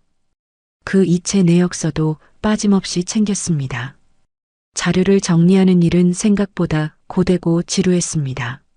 먼지 쌓인 옛 서류함을 뒤지고 오래된 통장을 찾아내고 은행과 카드사를 몇 번이나 방문해야 했습니다. 하지만 순자는 조금도 지치지 않았습니다. 서류가 한 장 한 장 쌓여갈수록 그것은 서미영의 거짓말을 무너뜨릴 견고한 성벽이 되어가고 있었으니까요. 그 과정은 순자에게 있어 일종의 복수를 준비하는 신성한 의식과도 같았습니다. 모든 자료를 정리하여 파일에 차곡차곡 정리하고 나니 거의 백과사전 한 권 두께가 되었습니다. 순자는 그 서류 뭉치를 들고 다시 변호사를 찾아갔습니다. 순자의 파일을 받아든 변호사는 감탄한 표정을 지었습니다. 어머님, 정말 대단하십니다. 이 정도로 완벽하게 준비해 오실 줄은 몰랐습니다. 이 정도면 재산분할 소송은 이미 끝난 거나 다름없습니다. 아파트 보증금과 주요 혼수는 확실하게 특유 재산으로 인정받을 수 있습니다. 서미영 씨가 가져갈 수 있는 건 3년 동안 부부 공동으로 모았다고 주장할 수 있는 몇백만 원 정도의 예금뿐일 겁니다. 그마저도 저희가 청구할 위자료를 생각하면 오히려 돈을 뱉어내야 할 판이죠. 변호사의 말을 들으니 속이 다 시원했습니다. 하지만 순자는 여기서 만족할 수 없었습니다. 변호사님, 형사고소건은 어떻게 진행되고 있습니까? 그거는 현재 경찰에서 수사 중입니다. 저희가 제출한 블랙박스 영상과 어머님의 진술을 토대로 조만간 서미영 씨에게 경찰 출석 요구가 발송될 겁니다. 대부업자들은 어떻게 됐나요? 그들은 이미 참고인 조사를 받았습니다. 자신들도 피해자라고 주장하며 모든 것은 서미영 씨가 주도한 일이라고 진술했습니다. 저희가 제출한 증거와 일치하는 증언을 했습니다. 수사에 아주 적극적으로 협조하고 있다고 들었습니다. 자신들이 사기 공범으로 엮이는 것을 피하고 싶었겠죠. 덕분에 서미영 씨의 혐의를 입증하기가 훨씬 수월해졌습니다. 모든 것이 순자의 계획대로 아니 계획보다 훨씬 더 순조롭게 진행되고 있었습니다. 거대한 그물이 서미영의 목을 향해 서서히 그리고 확실하게 조여들고 있었습니다. 이제 그녀에게 남은 선택지는 많지 않았습니다. 순순히 경찰 조사에 응하고 죗값을 치르거나 혹은 또 다른 어리석은 발악을 하거나 어느 쪽이든 그녀의 종말은 정해져 있었습니다. 며칠 후 변호사에게서 다시 연락이 왔습니다. 경찰이 드디어 서미영에게 출석 요구를 보냈다는 소식이었습니다. 다음 주 목요일 오전 10시까지 관할 경찰서 지능범죄수사팀으로 출석하라는 내용이었죠. 아마 지금쯤 서미영 씨는 인생 최악의 공포를 느끼고 있을 겁니다. 이제 정말 빼도 박도 못하는 상황이 됐으니까요. 아마 변호사를 선임해서 대응하려 하겠지만 증거가 너무나 명백해서 유죄를 피하기는 어려울 겁니다. 순자는 수화기를 내려놓고 창밖을 보았습니다. 며칠 전까지만 해도 맑았던 하늘이 오늘은 잔뜩 흐려져 있었습니다. 마치 서미영의 앞날을 예고하는 것 같았죠. 순자는 그녀가 이 상황을 타개하기 위해 어떤 마지막 발악을 할지 조용히 기다려보기로 했습니다. 그리고 그 발악은 순자의 예상보다 훨씬 더 유치하고 저급한 방식으로 시작되었습니다. 경찰 출석 요구를 받은 서미영은 극심한 공포에 휩싸인 듯 했습니다. 그녀의 다음 행동은 순자의 예상을 조금도 벗어나지 않았어요. 그녀는 순자의 동정심에 호소하는 가장 고전적이고 어리석은 방법을 선택했습니다. 그 주말 아침이었습니다.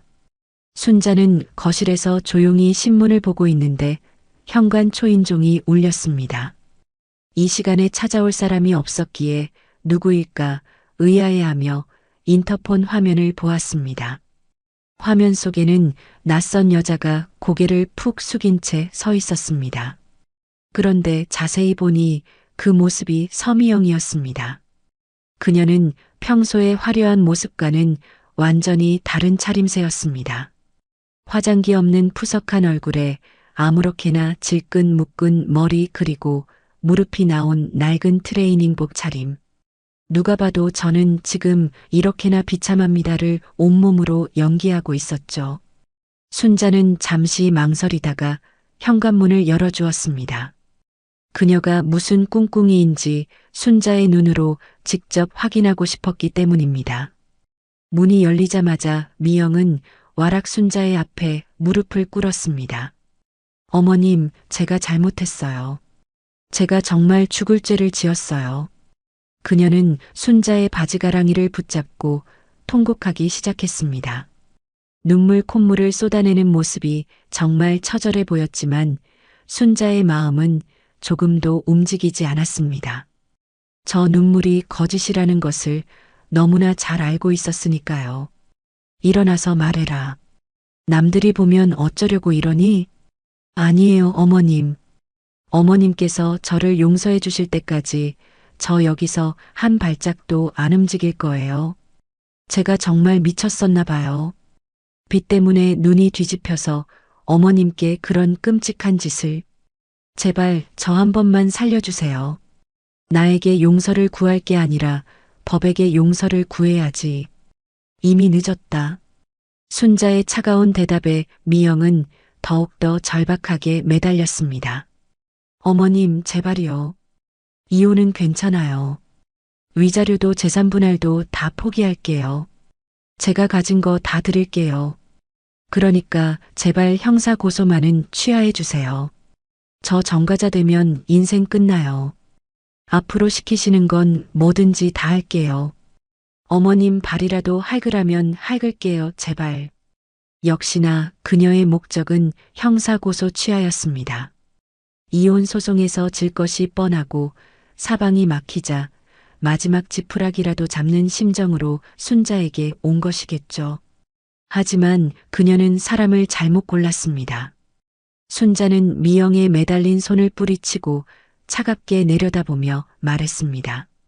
너가 내 앞에서 쇼를 하면 할수록 나는 너를 용서할 마음이 더더욱 사라진다는 걸 모르겠니?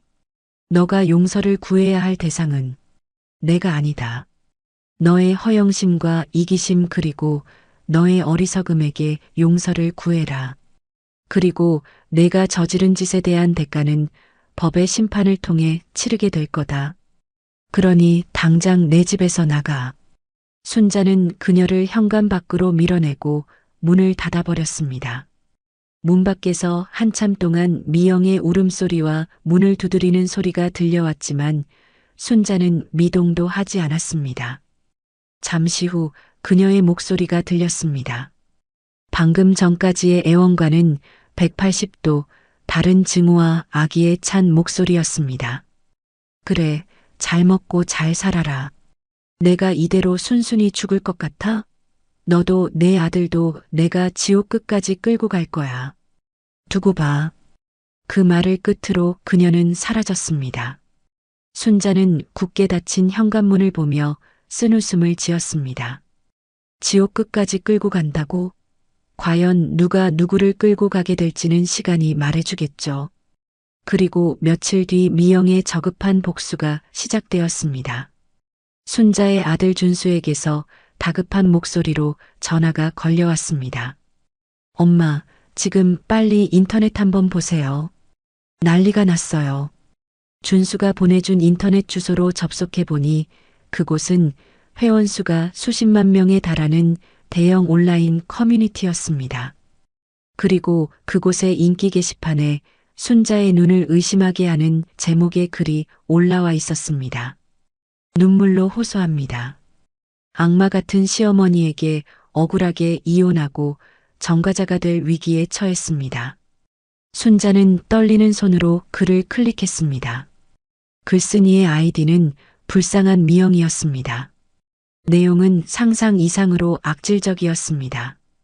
그녀는 자신을 비련의 여주인공으로 순자를 희대의 악녀로 묘사해 놓았습니다. 저는 무능력하지만 착한 줄만 알았던 남편과 결혼했습니다. 하지만 시어머니는 결혼 초부터 저를 못마땅해 하며 온갖 구박을 일삼았습니다. 남편의 월급만으로는 생활이 어려워 작은 사치를 부린 것을 빌미로 시어머니는 저를 정신병자로 몰아갔습니다. 어느 날 시어머니는 기분 전환을 시켜주겠다며 저를 차에 태우고 외진 해안길로 갔습니다. 그리고는 갑자기 차에서 뛰어내려 자해 소동을 벌인 뒤 제가 자신을 해치려 했다는 누명을 씌웠습니다. 지금 시어머니는 변호사를 고용해서 저를 이혼시키고 제가 평생 모은 재산을 빼앗으려 합니다. 심지어 저를 사기꾼으로 몰아 형사 고소까지 해서 저는 곧 경찰 조사를 받으러 가야 합니다. 억울해서 죽고 싶습니다. 제발 도와주세요. 글은 눈물 없이는 볼 수 없을 만큼 처절하게 쓰여 있었습니다. 중간중간에는 울음 이모티콘까지 섞어가며 동정심을 유발하고 있었죠. 그리고 그 글 밑에는 수백 개의 댓글이 달려 있었습니다. 세상에 저런 악독한 시어머니가 다 있나요? 글쓴님 힘내세요. 요즘 세상에도 저런 시월드가 있다니. 남편은 뭐 했대요? 절대 그냥 넘어가지 마세요. 변호사 고용해서 끝까지 싸우세요. 대부분의 사람들은 미영의 거짓말에 완벽하게 속아 넘어가 순자를 비난하고 그녀를 응원하고 있었습니다. 순자는 온몸에 피가 거꾸로 솟는 것 같았습니다. 준수는 전화기 너머에서 분노를 참지 못했습니다. 엄마 가만히 있으면 안 돼요. 당장 저 커뮤니티에 반박글을 올려야 해요. 저 여자가 얼마나 파렴치한 인간인지 다 알려야 한다고요. 아니다, 준수야. 순자는 오히려 침착하게 말했습니다. 흥분하지 마라. 저건 우리를 진흙탕 싸움으로 끌어들이려는 저 아이의 수법이야. 우리가 저기에 감정적으로 대응하면 그 순간 우리는 똑같은 사람이 되는 거다. 그럼 어떻게 해요? 저렇게 억울한 누명을 쓰고 가만히 있으라고요? 아니, 우리는 진흙탕에서 싸우는 대신 가장 우아하고 확실한 방법으로 복수할 거다. 준수야, 지금부터 내가 시키는 대로 해라. 저 게시글의 원문 그리고 저 밑에 달린 모든 댓글들 하나도 빠짐없이 전부 다 화면 캡처를 해둬라. PDF 파일로 저장하면 더 좋고, 그리고 저 글이 올라온 다른 사이트가 있는지도 전부 다 찾아내서 똑같이 증거를 수집해. 증거는 왜요? 저 아이가 우리에게 아주 좋은 선물을 줬거든. 허위사실 유포에 의한 명예훼손이라는 아주 좋은 선물을. 순자의 말에 준수는 잠시 말이 없다가 이내 깨달았다는 듯 탄성을 내뱉었습니다. 순자는 곧바로 변호사에게 전화를 걸어 이 사실을 알렸습니다. 변호사는 순자의 이야기를 듣더니 오히려 기쁘다는 듯 웃었습니다. 잘 됐습니다, 어머님. 이건 정말 하늘이 돕는군요. 서미영 씨가 스스로 무덤을 팠네요. 이 정도면 명예훼손으로 추가 고소하기에 충분하고도 남습니다. 이건 민사상 손해배상 청구도 가능하고 형사상 처벌 수위도 더 높일 수 있는 아주 강력한 증거가 될 겁니다. 그날 오후 순자는 준수가 수집한 수십 장의 캡처 파일을 들고 다시 변호사 사무실을 찾았습니다. 그리고 서미영을 정보통신망 이용 촉진 및 정보보호 등에 관한 법률 위반 명예훼손 혐의로 추가 고소하는 고소장에 도장을 찍었습니다. 이제 서미영의 죄목은 사기 미수에 명예훼손까지 추가되었습니다. 그녀는 자신의 어리석은 발악이 자신의 목을 더욱더 거세게 옥죄는 밧줄이 되었다는 사실을 아직 깨닫지 못하고 있을 겁니다. 순자는 그녀가 경찰서에 출석하여 예상치도 못했던 추가 고소 사실을 알게 되었을 때 어떤 표정을 지을지 상상하며 조용히 미소 지었습니다. 서미영을 상대로 명예훼손이라는 또 하나의 칼을 빼어든 날 순자는 비로소 마음의 평화를 조금이나마 되찾은 기분이었습니다. 진흙탕 싸움을 피하는 가장 좋은 방법은 처음부터 진흙탕에 발을 들이지 않는 것이 아니라 가장 높은 곳에서 맑은 물을 쏟아부어 진흙을 모두 씻어내버리는 것임을 깨달았기 때문입니다. 마침내 기나긴 법적 다툼의 끝을 맺는 날들이 차례로 다가왔습니다. 먼저 판결이 선고된 것은 이혼 소송이었습니다. 결정의 날 아침 순자는 평소보다 조금 더 정갈한 옷을 골라 입었습니다. 슬픔이나 분노의 감정으로 법정에 서고 싶지 않았습니다. 승자의 여유와 당당함으로 모든 상황을 담담하게 마주하고 싶었기 때문입니다. 준수 역시 굳은 표정이었지만 이전처럼 불안에 떠는 기색은 없었습니다. 순자와 준수는 함께 수많은 폭풍을 헤쳐나오며 서로에게 가장 든든한 버팀목이 되어주고 있었죠. 가정법원 복도는 수많은 사람들의 사연만큼이나 복잡한 공기로 가득했습니다. 순자들은 말없이 자신들의 재판이 열릴 법정 문 앞에서 기다렸습니다. 잠시 후 복도 저편에서 서미영과 그녀의 변호사가 모습을 드러냈습니다. 몇 달 사이에 그녀는 완전히 다른 사람이 되어 있었습니다. 화려했던 모습은 온데간데 없고 초점 없는 눈에 푹 파인 다크서클, 불안하게 주변을 두리번거리는 모습은 영락없는 폐잔병의 모습이었습니다. 그녀는 순자들과 눈이 마주치자 화들짝 놀라며 고개를 돌려버렸습니다.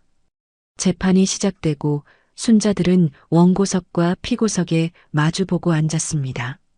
판사님이 들어와 자리에 앉자 법정 안의 공기는 더욱 무겁게 가라앉았습니다. 마지막 변론 절차는 길지 않았습니다. 순자와 준수의 변호사는 그동안 수집한 증거들을 요약하여 서미영의 유책 사유와 그녀의 주장이 얼마나 허무맹랑한지를 명료하게 설명했습니다. 특히 새롭게 발견된 재산 은닉과 횡령의 증거는 재판의 향방을 결정짓는 결정적인 한 방이었습니다. 반면 미영의 변호사는 거의 변론을 포기한 듯 보였습니다. 그는 그저 피고가 깊이 반성하고 있다는 말만 되풀이할 뿐 순자 측 주장에 대해 이렇다 할 반박을 내놓지 못했습니다. 모든 증거가 너무나 명백하여 더 이상 뒤집을 수 없다는 것을 그 스스로도 잘 알고 있었기 때문이겠죠. 짧은 변론이 끝나고 판사님이 판결문을 들고 자리에서 일어났습니다. 순자는 마른 침을 삼키며 판사님의 입을 주목했습니다. 주문. 이 법원은 다음과 같이 판결한다. 엄숙한 목소리가 법정 전체에 울려 퍼졌습니다. 첫째, 원고 서미영과 피고 이준수는 이혼한다. 둘째, 이 사건 혼인관계 파탄의 주된 책임은 배우자와 그 직계존속에 대한 극히 부당한 대우를 하고 기망행위를 통해 재산을 편취하려 하였으며 악의적으로 가정을 유기한 원고 서미영에게 전적으로 있음이 인정된다. 판사의 입에서 전적으로라는 단어가 나오는 순간 미영의 어깨가 크게 움츠러드는 것이 보였습니다. 셋째, 따라서 혼인 파탄에 책임이 없는 피고 이준수의 정신적 고통을 위무하기 위하여 원고 서미영은 피고 이준수에게 위자료로 금 1억 원을 지급하라. 원고의 피고에 대한 위자료 청구는 이유 없으므로 이를 기각한다. 넷째, 재산 분할에 관하여 당사자들이 현재 거주 중인 아파트의 임차 보증금과 주요 가전도구는 피고의 모친인 이순자가 그 비용을 부담한 사실이 명백하므로 이는 피고의 특유재산으로 봄이 타당하다. 따라서 원고의 재산분할 청구는 모두 기각하며 오히려 원고는 부부 공동생활 중 발생시킨 부정한 채무에 대해 변제할 책임이 있다. 다섯째, 소송 비용은 모두 패소자인 원고가 부담한다. 땅땅땅. 의사봉 소리가 법정 안을 3번 울렸습니다. 완벽한 압도적인 승리였습니다. 미영은 위자료는커녕 단 한 푼의 재산도 받지 못하게 되었을 뿐만 아니라 오히려 순자의 아들에게 위자료와 소송 비용까지 물어줘야 하는 처지가 된 것이었습니다. 그녀는 판결 내용을 제대로 이해하지 못한 사람처럼 한동안 멍하니 허공을 응시하다가 이내 책상 위로 쓰러지듯 오열하기 시작했습니다. 하지만 그 눈물에 동정표를 보내는 사람은 법정 안에 아무도 없었습니다. 그로부터 한 달 뒤 더 큰 심판의 날이 찾아왔습니다. 형사재판의 선고 공판이었습니다. 사기미수, 횡령, 명예훼손 등 여러 죄목으로 기소된 미영은 이제 수의를 입고 피고인석에 앉아 있었습니다. 그녀의 곁에는 국선 변호인이 앉아 있었죠. 아마 비싼 변호사를 선임할 돈조차 없었을 겁니다. 형사법정의 분위기는 가정법원과는 비교할 수 없을 정도로 차갑고 무거웠습니다. 검사는 논고에서 서미영의 범행 수법이 매우 치밀하고 악의적이며 피해자들에게 깊은 상처를 주었음에도 불구하고 진심으로 반성하는 모습을 보이지 않는다며 죄질에 상응하는 엄중한 처벌을 내려달라고 재판부에 요청했습니다. 재판 과정에서 순자는 다시 한번 증인석에 서야 했습니다. 하지만 이번에는 피해자 진술 자격이었습니다. 순자는 판사님을 똑바로 바라보며 준비해온 글을 차분히 읽어 내려갔습니다. 존경하는 재판장님, 저는 오늘 이 자리에 피고인에 대한 강력한 처벌을 요구하기 위해 선 것이 아닙니다. 저는 다만 한 인간의 탐욕과 이기심이 어떻게 한 가정을 무참히 파괴할 수 있는지, 그리고 그로 인해 남겨진 상처가 얼마나 깊은지를 말씀드리고 싶습니다. 피고인은 제 며느리였습니다. 저는 피고인을 가족으로 믿었습니다. 하지만 피고인은 그 믿음을 배신하고 제 목숨을 담보로 제 재산을 탐했습니다. 또한 제 아들의 인생을 망가뜨렸고 허위 사실을 유포하여 제 명예를 짓밟았습니다. 바라건대 재판장님께서는 법과 원칙에 따라 피고인의 죄를 엄중히 물어주시어 다시는 우리 사회에 저와 같은 억울한 피해자가 나오지 않도록 경종을 울려주시길 간곡히 부탁드립니다. 순자의 진술이 끝나자 법정은 잠시 숙연한 침묵에 잠겼습니다. 피고인석에 앉은 미영은 고개도 들지 못한 채 온몸을 떨고 있었습니다. 마침내 선고의 시간이 다가왔습니다. 판사님은 판결문을 읽기 전 한참 동안 미영을 나무랐습니다. 피고인 서미영. 피고인은 배우자와 그 가족의 신뢰를 악용하여 용서받을 수 없는 범죄를 저질렀다. 돈에 대한 그릇된 욕망이 피고인의 눈을 멀게 하고 인간으로서 마땅히 지켜야 할 최소한의 도리마저 잃게 만들었다. 특히 자신의 범행을 은폐하기 위해 인터넷에 허위 사실을 유포하여 피해자의 명예를 심각하게 훼손한 점은 죄질이 매우 불량하다. 판사의 질책을 듣는 동안 미영의 얼굴은 하얗게 질려갔습니다. 이에 본원은 피고인의 죄책이 매우 무겁다고 판단하여 다음과 같이 선고한다. 피고인 서미영을 사기미수, 횡령, 정보통신망법상 명예훼손죄를 병합하여 징역 2년에 처한다. 다만 피고인이 뒤늦게나마 자신의 범행을 모두 자백하고 반성하는 태도를 보이는 점, 피해 회복을 위해 일부 금액을 공탁한 점 등을 감안하여 그 형의 집행을 3년간 유예한다. 또한 피고인에게 보호관찰을 받을 것과 300시간의 사회봉사를 명한다. 땅땅땅. 다시 한번 의사봉 소리가 법정을 울렸습니다. 집행유예 실형은 면했지만 그녀는 이제 빼도 박도 못하는 전과자가 되었습니다. 그녀의 신상 정보에는 평생 지워지지 않을 주홍 글씨가 새겨진 것입니다. 순자는 교도관에게 이끌려 나가는 미영의 초라한 뒷모습을 보며 비로소 길고 길었던 싸움이 완전히 끝났음을 실감했습니다. 그날 저녁 순자는 아들을 위해 아주 오랜만에 갈비찜을 만들었습니다.